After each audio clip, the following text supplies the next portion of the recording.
Saudara-saudara, kita akan mendengarkan firman Tuhan pada saat ini yang diambil dari kitab Mazmur pasal 126 ayat yang kelima sampai dengan ayat yang keenam.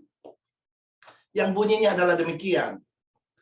Orang-orang yang menabur dengan mencucurkan air mata akan menuai dengan sorak-sorai. Ayat yang keenam, orang yang berjalan maju dengan menangis sambil menabur benih, pasti pulang dengan sorak-sorai sambil membawa berkas-berkasnya. Haleluya. Saudara-saudara, pertama-tama saya ingin mengucapkan selamat tahun baru kepada kita semua. Kita bersyukur kepada Tuhan karena kasih setianya di dalam hidup kita, karena penyertaan, karena kemurahan dan kebaikannya, kita bisa memasuki tahun yang baru dan sudah berada di permulaan tahun 2022. Dan saya percaya Tuhan akan menyertai kehidupan kita dan akan membawa kita kepada jalan-jalan kemenangan di tahun ini. Saudara-saudara, tema kita di tahun ini adalah The Year of Harvest atau tahun penuaian. Saya percaya tahun ini adalah tahun penuaian, di mana kita akan menuai semua janji Allah dan semua berkat Allah di dalam kehidupan kita. Kalau mungkin di tahun 2021, engkau mengalami banyak kesusahan, pergumulan, tantangan, situasi yang terjadi di dalam hidupmu, dan mungkin juga ada banyak air mata yang sudah Anda keluarkan, percaya, di tahun ini, Tuhan akan mengubah air matamu menjadi sorak-sorai. Seperti yang difirmankan oleh Dia tadi yang sudah kita baca, orang yang menabur dengan mencucurkan air mata akan menuai dengan sorak-sorai. Karena Tuhan mau melepaskan kita dari segala situasi, segala tantangan, pencobaan yang kita hadapi di dalam hidup ini. Dan Dia mau menjawab setiap seruan yang doa yang sudah kita naikkan di hadapan Dia. Sehingga kita bisa bersorak-sorai dan mengatakan bahwa Tuhan itu baik. Bahwasanya untuk selama-lamanya kasih setianya dalam hidup kita. Karena Dia Tuhan yang senantiasa mau menunjukkan kemurahan dan kebaikannya di dalam kehidupan kita. Saudara-saudara, kalau selama ini kita mungkin sudah menabur di hadapan Tuhan, apapun bentuk taburan itu, saya percaya di tahun ini kita akan menuai apa yang kita tabur. Dan mungkin ada di antara saudara-saudara yang belum menabur juga di tahun ini. Saya menganjurkan supaya kita mulai menabur sesuatu di hadapan Tuhan. Sama seperti Ishak. Kalau kita membaca dalam Kejadian 26 ayat 12, coba kita lihat ayatnya. Maka menaburlah Ishak di tanah itu, dan dalam tahun itu juga ia mendapat 100 kali lipat sebab ia diberkati Tuhan. Saudara, kita lihat kehidupan daripada Ishak. Pada waktu terjadi kekeringan di negeri di mana dia tinggal, dia akhirnya pindah ke Gerar, negeri orang Filistin. Dan di sana dia memutuskan untuk menabur. Dan firman Tuhan mengatakan dalam tahun itu juga ia mendapatkan hasil 100 kali lipat sebab ia diberkati oleh Tuhan. Jadi dia menabur tahun itu, dan di dalam tahun itu juga dia menuai apa yang dia tabur, saudara. Dan dikatakan dia menuai 100 kali lipat. Dia mendapatkan hasil 100 kali lipat. Dan dikatakan dalam firman Tuhan sebab ia diberkati oleh Tuhan. Saudara, yang membuat kita bisa menuai apa yang kita tabur, itu karena berkat Tuhan. Amin. Itu karena kebaikan Tuhan yang Dia menyatakan di dalam kehidupan kita.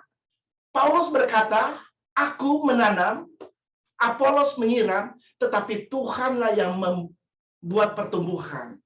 Jadi Tuhan yang akan melakukan itu di dalam kehidupan kita. Apa yang kita tabur, kita hanya perlu menabur, saudara. Dan akan membuat itu bertumbuh dan berbuah, itu adalah Tuhan. Dan di tahun ini, saya percaya kita akan menuai semua yang sudah kita tabur di dalam kehidupan kita. Karena Tuhan mau memberkati kehidupan kita. Saudara-saudara, kalau berbicara tentang tuaian, bisa dilepaskan dengan apa yang kita tabur. Karena kita tidak akan mungkin bisa menuai sesuatu yang kita tidak pernah tabur. Apa yang kita bisa tuai kalau tidak ada yang kita tabur di dalam kehidupan kita, saudara? Selama bumi ini masih ada, yang namanya menabur dan menuai itu pasti ada, saudara. Dan selama kita hidup di dunia ini, kita akan terus menabur dan ada juga waktunya kita akan menuai dalam hidup kita. Pengkhotbah berkata, untuk segala sesuatu ada waktunya. Ada waktu menangis, ada waktu kita akan tertawa.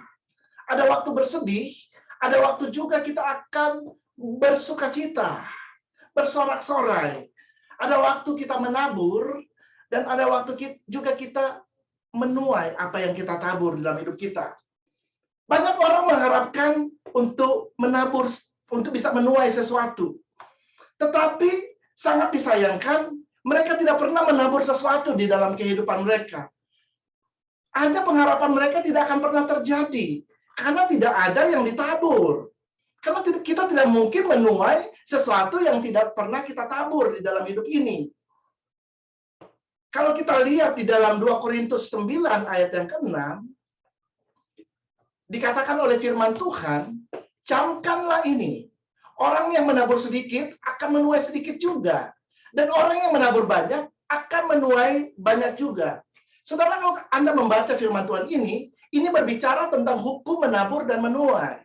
Atau hukum tabur tuai, saudara. Apa yang kita tabur, itulah yang akan kita tuai. Makanya kalau saudara membaca dalam ayat firman Tuhan ini dikatakan, camkanlah ini. Apa sih artinya camkan? Camkan ini artinya kita harus memperhatikan. Kita harus mengingat-ingat. Apa yang harus kita perhatikan dan harus kita ingat? Yaitu apa yang kita tabur dan itulah yang akan kita tuai. Kalau Anda menabur sedikit, maka hasil tuaian itu sedikit juga. Tetapi kalau Anda menabur banyak, Anda akan menuai banyak juga. Tetapi kalau Anda tidak pernah menabur di dalam hidupmu, Anda tidak bisa mengharapkan bahwa Anda akan menuai sesuatu apapun. Amin, saudara. Jadi memang menabur dan menuai ini merupakan suatu hal yang sangat penting yang harus kita lakukan di dalam kehidupan kita sebagai orang percaya. Karena itu adalah firman Allah. Dan Tuhan hanya bisa bergerak dan melakukan sesuatu sesuai dengan apa yang difirmankan di dalam kehidupan kita. Contohnya, misalnya Anda menginginkan buah mangga. Ya, Anda harus menanam benih mangga dan itu akan bertunas dan bertumbuh menjadi sebuah pohon mangga, dan akhirnya bisa menghasilkan, memproduksi buah-buah mangga. Dan Anda bisa menikmati buah-buah mangga itu. Demikian juga, kalau Anda menginginkan jagung, saudara, ya, Anda harus menanam benih jagung itu, dan itu akan bertumbuh menjadi pohon jagung, dan akan bisa menghasilkan jagung, saudara, yang bisa Anda nikmati hasilnya. Jadi apa yang kita tabur, itulah yang akan kita tuai di dalam kehidupan ini. Saudara, ada banyak yang bisa kita tabur dalam kehidupan ini. Saya akan berbicara tentang hal-hal yang benar, hal-hal yang baik, yang kita sebagai orang percaya harus tabur di dalam kehidupan ini. Saya akan berbicara tentang apa yang namanya menabur di dalam roh. Apa artinya kita menabur di dalam roh? Menabur di dalam roh itu artinya kita menabur segala sesuatu sesuai dengan kehendak Allah. Menabur dalam roh itu artinya kita menabur segala sesuatu dengan benar. Sesuai dengan kebenaran Allah. Mari kita baca ayatnya, Galatia 6 ayat 7 dan 8. Jangan sesat, Allah tidak membiarkan dirinya dipermainkan. Karena apa yang ditabur orang, itu juga yang akan dituainya. Ayat ke-8, sebab barang siapa menabur dalam dagingnya, ia akan menuai kebinasaan dari dagingnya. Tetapi barang siapa menabur dalam roh, ia akan menuai hidup yang kekal dari roh itu. Saudara-saudara, kita lihat di sini ada dua macam taburan. Yang pertama adalah menabur dalam daging, dan yang kedua adalah menabur di dalam roh. Saya akan memberikan contoh orang-orang yang menabur di dalam daging. Ya, contohnya adalah Adam, contohnya adalah Hawa, saudara. Pada waktu dia ditempatkan di Taman Eden, ya, Tuhan berfirman kepada manusia pada waktu itu untuk tidak memakan buah yang ada di tengah-tengah taman itu, yaitu buah pengetahuan baik dan buah pengetahuan yang jahat. Karena pada waktu mereka memakan buah itu, mereka akan mati, saudara. Semua buah yang ada di taman itu mereka boleh makan. Hanya buah yang di tengah itu tidak boleh dimakan.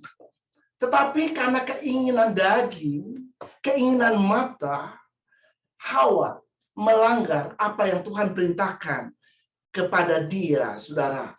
Dan akhirnya apa yang harus dituai oleh Hawa? Dia harus diusir dari Taman Eden. Dia dan suaminya, Adam, harus meninggalkan Taman Eden. Ya, mereka harus terpisah dengan Allah. Itu yang dituai oleh mereka karena mereka membiarkan keinginan daging masuk dalam kehidupan mereka. Dan kalau kita lihat contoh yang lain adalah Esau. Ya, Esau ini dia juga jatuh dalam keinginan daging. Dia rela menukar hak kesulungan yang harusnya menjadi miliknya dengan sepiring kacang merah, semangkok kacang merah, saudara. Ini hanya untuk kepuasan daging, saudara. Dia rela ya menukar hak kesulungannya. Dan apa yang terjadi? Dia harus tuai, saudara. Akhirnya berkat kesulungan tidak turun atas hidupnya. Justru berkat kesulungan itu turun kepada adiknya Yakub, saudara. Jadi saudara lihat, orang-orang yang hidup di dalam daging akan menuai di dalam daging, saudara. Ya, dan contoh yang lain adalah Raja Daud, saudara. Dan juga jatuh dalam keinginan daging. Ya, pada waktu dia mengambil Batsheba, ya, dia berzina dengan Batsheba, saudara. Ya, dan bahkan yang lebih jahat lagi, dia membunuh suami daripada Batsheba, Uria. Dia tidak membunuh secara langsung, tetapi dia yang merencanakan pembunuhan ini, saudara. Dia menempatkan Uria di pertempuran yang paling depan. Saudara, kalau zaman dahulu, kalau peperangan, kalau orang ditempatkan di pertempuran yang paling depan, pasti mati, saudara. Karena orang itulah yang pertama-tama akan mati. Ya, nah, saudara, ini sesuatu yang jahat di mata Tuhan. Dan karena dia menabur kejahatan, dia menabur dalam daging, maka kalau saudara lihat kehidupan daripada Raja Daud, dikatakan oleh Nabi Nathan kepada dia bahwa pedang tidak akan berlalu dari keluarganya. Memang dosanya diampuni, karena pada waktu dia ditegur, dosa-dosanya, dia berbalik dan dia bertobat. Tetapi apa yang dia tabur, itu harus dia tuai. Dikatakan pedang tidak berlalu dari keluarganya, anaknya saling bunuh, bahkan dia sendiri dikudeta oleh anaknya dan dikejar-kejar oleh anaknya Absalom, saudara. Jadi apa yang dia tabur, itu dia tuai di dalam hidupnya. Saudara, ini adalah contoh-contoh dari orang-orang yang menabur di dalam daging, yang akhirnya membawa bencana di dalam kehidupan mereka, dan akhirnya kehidupan mereka dibawa kepada kehancuran, saudara. Karena menabur di dalam daging. Dan sebagai orang percaya tentunya kita tidak akan menabur di dalam daging, saudara.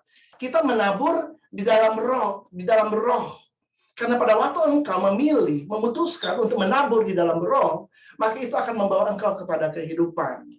Amin, saudara. Saya percaya kita adalah orang benar, atau orang yang sudah dibenarkan oleh Tuhan, sudah ditebus oleh darah Yesus.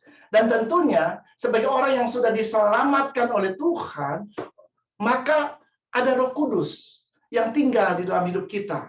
Nah, Roh Kudus ini adalah roh kebenaran yang akan memimpin kita kepada seluruh kebenaran. Amin.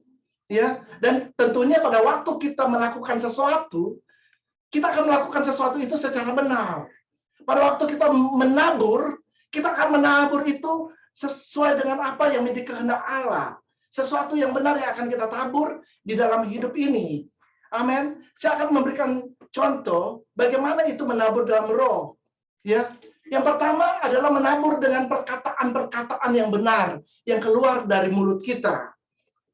Saudara, orang yang menabur dalam roh akan menjaga, menguasai, mengendalikan mulutnya, mengendalikan lidahnya, saudara. Pada waktu dia berkata-kata, pada waktu dia berbicara, dia akan kendalikan itu, saudara. Sehingga dari mulutnya, dari lidahnya, tidak akan keluar perkataan-perkataan yang sia-sia, perkataan yang sembarangan, perkataan yang melemahkan, perkataan-perkataan kegagalan, perkataan-perkataan kutuk, dan perkataan-perkataan yang negatif itu tidak akan keluar dari mulut orang yang dikuasai oleh Roh Kudus. Ya. Karena apa yang keluar dari mulut kita itu akan mempengaruhi kehidupan kita, akan memberikan dampak bagi kehidupan kita. Kalau engkau suka membesar-besarkan sakit penyakit misalnya, maka akhirnya engkau sakit penyakit itu akan datang di dalam hidupmu. Ada orang yang berkata, oh ya, saya sudah umur 50 tahun ke atas. Jadi biasalah kalau punggung saya suka sakit dan lutut saya suka sakit-sakit.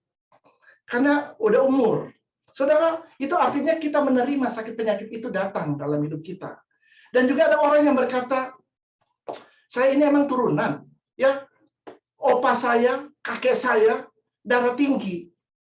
Papa saya juga darah tinggi. Ya, saya juga akhirnya darah tinggi. Nah, saudara, engkau memperkatakan sesuatu hal yang negatif tentang hidupmu. Engkau menerima itu di dalam hidupmu. Padahal sebenarnya pada waktu kita percaya kepada Yesus, kita ini adalah ciptaan yang baru. Dikatakan oleh firman Allah yang lama sudah berlalu, sesungguhnya yang baru sudah datang. Jadi sebagai ciptaan yang baru, tidak ada lagi sakit penyakit di dalam hidup kita. Tadi kita udah baca ayatnya dalam Yesaya 53, bahwa sakit penyakit kita sudah ditanggung oleh Tuhan Yesus di atas kayu salib. Amin. Kalaupun iblis coba menyerang kita, melempar sakit penyakit dalam hidup kita harus tolak itu di dalam nama Tuhan Yesus. Amin. Jadi boleh memperkatakan sesuatu yang benar. Perkatakan sesuatu yang benar tentang tubuhmu. Bahwa saya sehat. Sakit penyakit sudah ditanggung oleh Tuhan Yesus di atas kayu salib. Dan dia berkata, it is finished. Semua sudah diselesaikan di atas kayu salib. Ya, jadi kalau iblis coba melempar sakit penyakit dalam hidup kita tolak itu.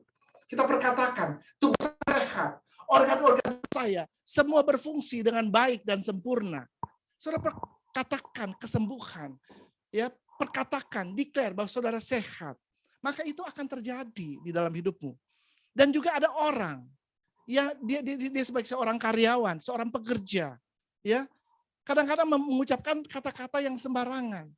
Misalnya berkata, ya saya memang karirnya hanya sampai di sini, karena memang kemampuan saya terbatas, misalnya, ya. Saudara pada waktu dia berkata kemampuan saya terbatas, maka jadilah karirnya akan mentok sampai di situ, saudara. Karena dia tidak percaya bahwa Roh Kudus, Tuhan yang ada dalam hidupnya adalah Allah yang tidak terbatas, yang sanggup untuk melakukan segala perkara. Amin, saudara. Kalau engkau percaya bahwa Tuhan yang kau sembah adalah Allah yang tidak terbatas, maka engkau akan melihat perkara-perkara yang besar. Perkara-perkara yang di luar pemikiranmu akan terjadi di dalam hidupmu. Karena engkau menyembah Allah yang besar. Allah yang sanggup melakukan hal-hal yang di luar pemikiran kita. Saudara lihat saja, Yusuf. Ya, dia hanya orang biasa. Dia bahkan bekas pembantu rumah tangga, saudara. Ya, dan juga dia di penjara, saudara. Tetapi Tuhan bisa mengangkat dia menjadi orang nomor 2 di tanah Mesir. Tadi saya katakan, apa yang kita tabur, itu yang kita tuai. Yang membuat kita bisa menuai itu adalah berkat Tuhan. Ya, bukan karena kekuatan kita, bukan karena kemampuan kita, tetapi Tuhan yang mampu mengangkat kita. Tuhan yang mampu mempromosi kehidupan kita. Amin, saudara. Ya, jadi ada banyak hal yang kita harus jaga dengan ucapan kita. Kalau engkau berkata bahwa masa depanku adalah masa depan yang suram. Karena orang-orang di sekitar saya berkata bahwa saya orang yang tidak mempunyai masa depan. Saudara, Anda tidak hidup dengan perkataan manusia. Anda tidak hidup dengan apa yang dikatakan orang tentang hidupmu. Tetapi engkau hidup berdasarkan apa yang dikatakan Tuhan tentang hidupmu. Amin, saudara. Jadi jangan percaya apa yang dikatakan orang. Yang kau harus lihat bahwa Allah mempunyai rencana yang besar buat hidupmu. Allah mempunyai rencana yang indah. Allah mempunyai masa depan. Dia merancangkan masa depan yang gilang gemilang. Masa depan yang penuh dengan pengharapan di dalam hidupmu. Engkau harus mempercayai hal itu. Daripada kita memperkatakan hal-hal yang negatif, memperkatakan kegagalan di dalam hidup kita, lebih baik kita memperkatakan firman Allah. Memperkatakan janji-janji Allah di dalam hidup kita. Kita memperkatakan berkat, ya, karena memang kehidupan orang percaya adalah hidup di dalam berkat. Hanya ada 2, hidup dalam berkat atau kutuk. Dan sebagai orang yang sudah ditebus, diselamatkan oleh Tuhan, kita berhak untuk hidup di dalam berkat-berkat Allah. Amin, saudara. Haleluya. Dan juga mari kita mulai memperkatakan perlindungan. Ya, perlindungan. Pemeliharaan Tuhan di dalam hidup kita. Kita juga mulai memperkatakan masa depan yang baik, yang indah, yang sudah Tuhan sediakan buat hidup kita. Kita juga mulai memperkatakan tentang kuasa Allah, bahwa Dia adalah Tuhan yang sanggup melakukan segala perkara. Dia sanggup mengadakan apa yang tidak mungkin menjadi mungkin buat kehidupan kita. Mari kita mulai memperkatakan janji-janji Allah. Dan saya percaya, kalau engkau memperkatakan janji-janji Allah, maka engkau akan melihat itu terjadi di dalam hidupmu. Karena apa yang engkau tabur, itulah yang engkau akan tuai. Karena memang perkataan ini sangat penting.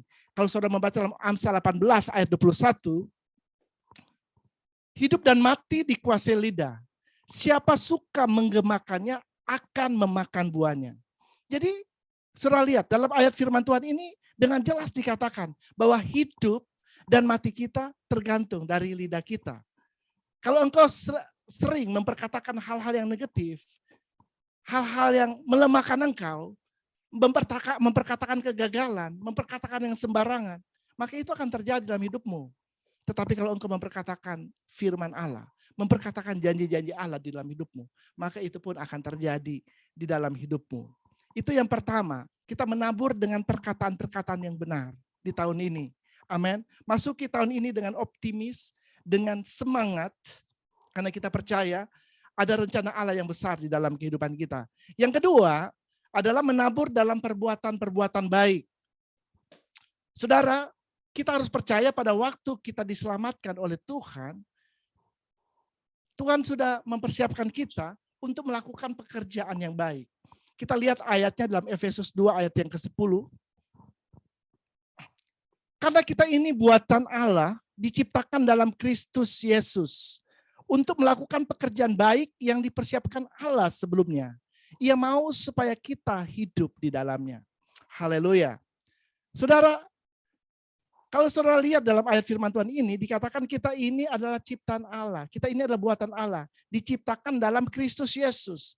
Artinya, sesudah kita diselamatkan, kita ini adalah new creation. Ciptaan yang baru. Yang dipersiapkan Allah untuk melakukan pekerjaan baik. Yang sudah disiapkan Allah sebelumnya. Itu akan kita lakukan. Di dalam kehidupan kita. Oleh karena itu, kalau kita membaca di dalam Galatia 6 ayat yang ke-9, coba kita lihat Galatia 6 ayat yang ke-9. Janganlah kita jemu-jemu berbuat baik, karena apabila sudah datang waktunya kita akan menuai, jika kita tidak menjadi lemah. Saudara, dengan jelas firman Allah berkata, janganlah jemu-jemu berbuat baik. Artinya perbuatan baik itu haruslah menjadi gaya hidup atau lifestyle dari orang-orang yang percaya kepada Tuhan. Amin, saudara. Sesudah kita diselamatkan, maka perbuatan baik itu akan terpancar melalui hidup kita. Akan termanifestasi melalui hidup kita. Sehingga orang-orang yang ada di sekitar kita bisa melihat kebaikan itu dan percaya kepada Tuhan. Jadi saudara, kita disiapkan untuk melakukan perbuatan-perbuatan yang baik. Makanya jangan jemu-jemu untuk berbuat baik, saudara. Ya, kalau saudara kita dikatakan di kalimat terakhir, kita akan menuai jika kita tidak menjadi lemah. Saudara, bukan berarti kita tidak akan menuai kalau kita sudah menjadi lemah. Perkataan di sini yang dimaksud adalah, kalau saya membaca di dalam terjemahan bahasa Inggris, dikatakan kita akan menuai jika kita tidak menjadi lemah, dikatakan dalam terjemahan bahasa Inggris, if we do not give up. Artinya, kalau kita tidak menyerah dalam melakukan kebaikan, ya, maka kita akan menuai apa yang kita tabur, saudara. Ya, kalau saudara membandingkan dengan Mazmur 126 ayat 6 tadi yang kita baca, mari kita lihat sekali lagi, Mazmur 126 ayat 6. Orang yang berjalan maju dengan menangis sambil menabur benih, pasti pulang dengan sorak-sorai sambil membawa berkas-berkasnya. Jadi saudara, ini yang dimaksud kalau saudara lihat di dalam ayat firman Tuhan ini, orang yang berjalan maju, ya, berjalan maju, artinya dia tidak mundur. Dia terus maju sambil menabur, saudara. Artinya pada waktu kita menabur, situasi keadaan boleh terjadi dalam hidup kita, tapi tidak menghentikan kita untuk terus menabur bagi Tuhan. Amin. Kita terus berbuat kebaikan, kita terus menabur kebenaran di dalam hidup kita. Ya, dan pasti kita akan menuai. Itu janji Tuhan. Apa yang engkau tabur, itulah yang engkau akan tuai. Jadi berbicara tentang berjalan maju, maju itu artinya pantang mundur, tidak pernah menyerah dalam melakukan kebaikan, dalam melakukan pekerjaan yang baik di dalam hidup kita. Ya, saya kasih contoh satu orang yang tidak pernah menyerah di dalam hidupnya adalah Rasul Paulus, saudara. Rasul Paulus ini adalah seorang yang luar biasa. Ya, dia tidak pernah menyerah.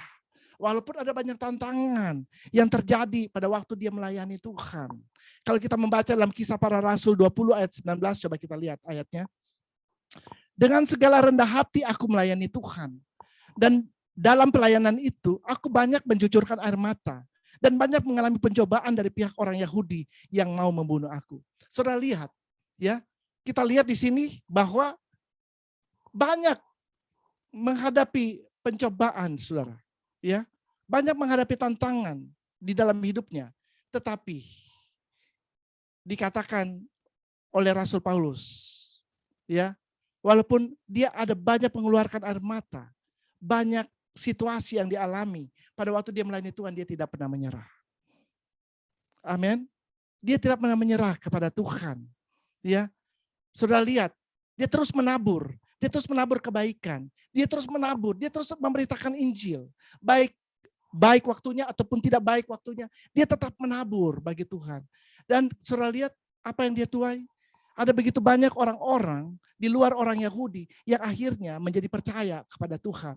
Bahkan sepertiga daripada Asia kecil itu bisa dimenangkan bagi kerajaan Allah, saudara. Ini adalah hasil tuaian daripada Rasul Paulus. Ya, dia terus menabur sesuatu yang baik. Dia terus menabur sesuatu yang baik di dalam kehidupannya. Saudara, demikian juga dengan hidup kita. Kita bisa melakukan kebaikan demi kebaikan dalam hidup kita. Engkau berdoa bagi orang sakit, itu pun adalah kebaikan. Ya, engkau memperhatikan, peduli kepada orang-orang yang membutuhkan di dalam hidup ini, orang-orang miskin, itu adalah kebaikan. Engkau berdoa untuk jiwa-jiwa, itu adalah sesuatu yang baik. Engkau memberitakan Injil, memperkenalkan Yesus kepada orang-orang yang belum mengenal Yesus, sehingga mereka bisa menjadi percaya kepada Dia, itu adalah kebaikan. Ada banyak hal yang baik yang bisa kita lakukan di dalam kehidupan ini, saudara. Izinkan Roh Kudus yang memimpin hidupmu, sehingga engkau bisa menabur kebaikan dimanapun engkau berada. Sehingga dunia bisa melihat kebaikanmu itu, dan mereka bisa datang kepada Tuhan. Saudara-saudara, tema kita tahun ini adalah tahun penuaian, the year of harvest. Saya percaya sudah banyak hal yang sudah engkau tabur di tahun-tahun yang telah lewat, saudara. Di tahun 2021, tahun yang sudah berlalu, sekarang kita berada di tahun 2022, ada banyak hal yang sudah engkau tabur. Mungkin engkau sudah melayani Tuhan dengan setia, dengan sepenuh hati. Engkau sudah memberikan yang terbaik yang engkau punya buat Tuhan. Mungkin engkau sudah memberikan waktu-waktumu, tenagamu, pikiranmu, bahkan uangmu sudah engkau berikan untuk Tuhan, untuk mensupport pelayanan. Itu adalah sesuatu yang baik. Apapun yang engkau persembahkan bagi Tuhan, percaya itu tidak akan pernah sia-sia. Ya, suatu saat engkau akan menabur apa yang sudah engkau, suatu saat engkau akan menuai apa yang sudah engkau tabur di dalam hidupmu. Amin, saudara. Mungkin engkau berdoa, ada sakit penyakit yang menyerang hidupmu, yang mungkin kelihatannya belum ada terjadi tanda-tanda bahwa ada kesembuhan. Percaya, tahun ini adalah tahun penuaian, di mana engkau akan menuai, di mana Tuhan akan menyembuhkan sakit penyakit yang menyerang dirimu.